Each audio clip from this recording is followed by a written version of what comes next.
Hi! This morning I woke up from a dream that left me feeling particularly inspired to share the interpretations that I got from it and what it solidified for me. So this dream by no means was particularly life-altering, but I awoke with this understanding that the key to any radical change, it doesn't rely on one big change that's going to affect everything, but rather thousands of micro changes and altering the way that we think. We can know this concept to be true conceptually. Where our responsibility comes into that is learning to ascertain exactly when our thoughts are working against us. This begins with examining our intention, and that has directly to do with the first insight that I was able to glean from my dream last night. The dream starts off where I'm at this event and there's tons of people there, people from my past, just people from school, or just generally people that I'm not necessarily in contact with that I would still vaguely recognize. And so the first scene of the dream that I recalled once I woke up was this room where there was a large beautiful projection on the wall. It was like all of these album artworks that were all arranged and they were like sort of almost moving. At one point, a girl in the crowd gets a camera with a flash and takes a photo of the projection on the wall. Since she's using flash, and a projection is light and a flash is light, not only did nothing come out in her photo, but the whole art installation kind of just glitched and shut down. So when I saw that, it reminded me of other dreams that I have where I'll be somewhere and it's so beautiful and I'm seeing just otherworldly, incredible, some magnificent scene, but it's so beautiful and moving to me, and I find myself reaching into my pocket and looking for my phone so I could take a picture of whatever it is that I'm looking at, and my phone just doesn't work. My phone is just glitching. Now, instead of appreciating the beautiful scene in front of me, I'm freaking out because my phone's broken, and I'm just obsessing instead of living in that moment and really seeing what's before me. So this scene in this dream reminded me of that, and how a lot of our experience is overtaken by our borderline obsession with capturing what we're experiencing. There are many times where a fear of losing that moment, a fear of impermanence, is motivating our desire to capture. That's something that we can reflect on in ourselves.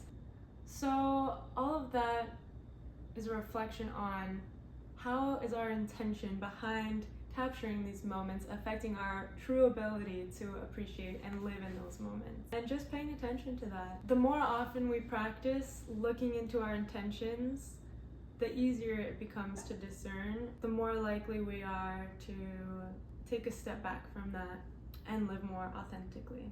So as this dream progressed, there was a part where one of the event organizers was hosting a giveaway of $100, and there would be 4 winners.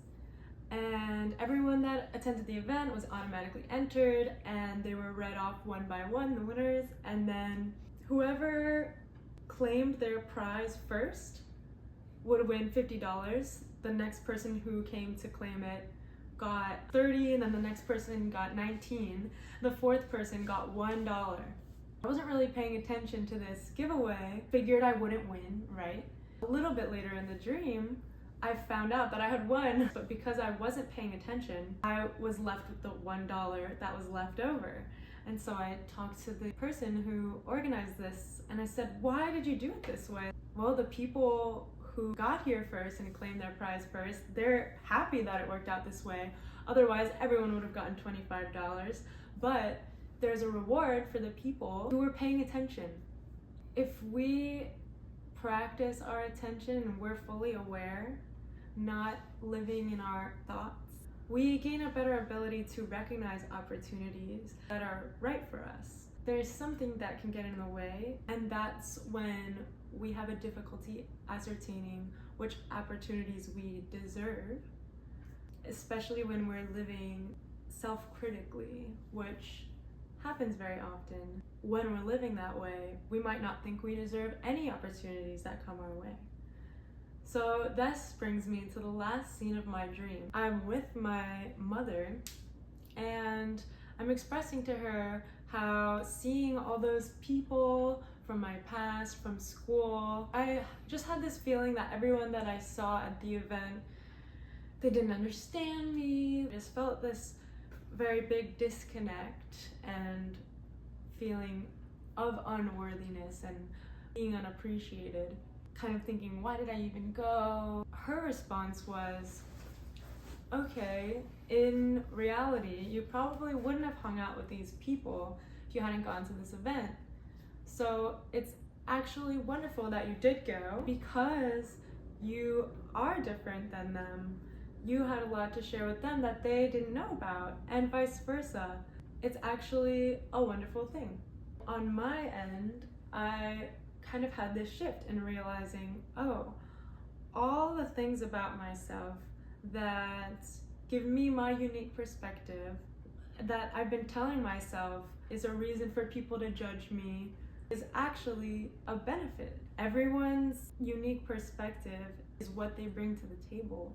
What made me different was actually what gave me value. And nothing about reality had to change except for what I was telling myself. We have this power for everything in our lives. It's just our ego that wants to keep us from growth, not because it's trying to sabotage us. It's not something to be mad at. Although it does hold us back, it does genuinely just want to protect us from that fear of the unknown, of what will happen when we do grow. We can learn that fear isn't unfounded and still have compassion for that part of us, but also understand that we can truly benefit from seeing things a different way. When we're operating as our best self, we can bring forth that light into the world, and it affects other people. When we're living in self-criticism, that's actually self-centered. As much as we think, oh, I'm just making sure that I stay humble, it seems like we want to avoid thinking highly of ourselves because we don't want to think too highly of ourselves. If we're not at least valuing ourselves for what we truly are, we can't bring forth our potential into the world. Doing what's best for us is ultimately what's best for those around us. All the encouragement we need lies within ourselves, and so dream work is a good way to start looking into ourselves and what's really going on. Knowing that all of the answers are within us is a huge step. What we really want is to be at peace with ourselves so we can hold space for others, and by example show them that they have the ability to do the same thing for themselves. Helping people is not actually possible, but showing people that they can help themselves. So all of these concepts are things that I had contemplated before and I think about often, but there's something about seeing them in a dream and really experiencing them. It's so interesting because it's really like watching all the connections happening in your brain, showing you that they can be real.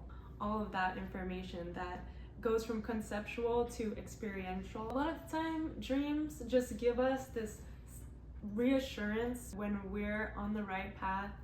It shows us that. So it can be very encouraging, and to me it's the most tangible and important encouragement we can get because it's coming from within us and it's really powerful. And so I highly recommend starting to pay attention to your dreams, whether you have a journal or maybe you like to discuss it with a friend, because they might get something out of your dream too, and it could be something completely different. There's so much insight that we can gain from looking inward, and we can experience it one dream at a time. So that's about it. Thank you for watching today's video. I hope that there's something you can take away from this. Be softer with yourself. That's always a good first step. Thanks for watching. Sweet dreams. Hopefully it doesn't hurt my tummy. I hope not. It won't. Just tell your brain that's not gonna hurt your tummy, and then it won't. It's such a weird thing to talk about. You can do it, Bubs. Yeah. I love you. Love you too. I guess. However. Are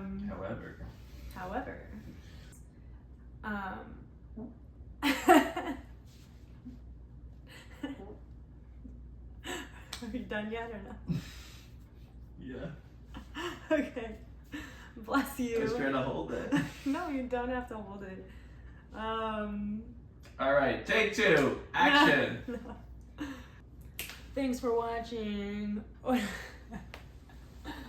Just say thanks for watching. Thanks for watching. I can't do that either. Okay.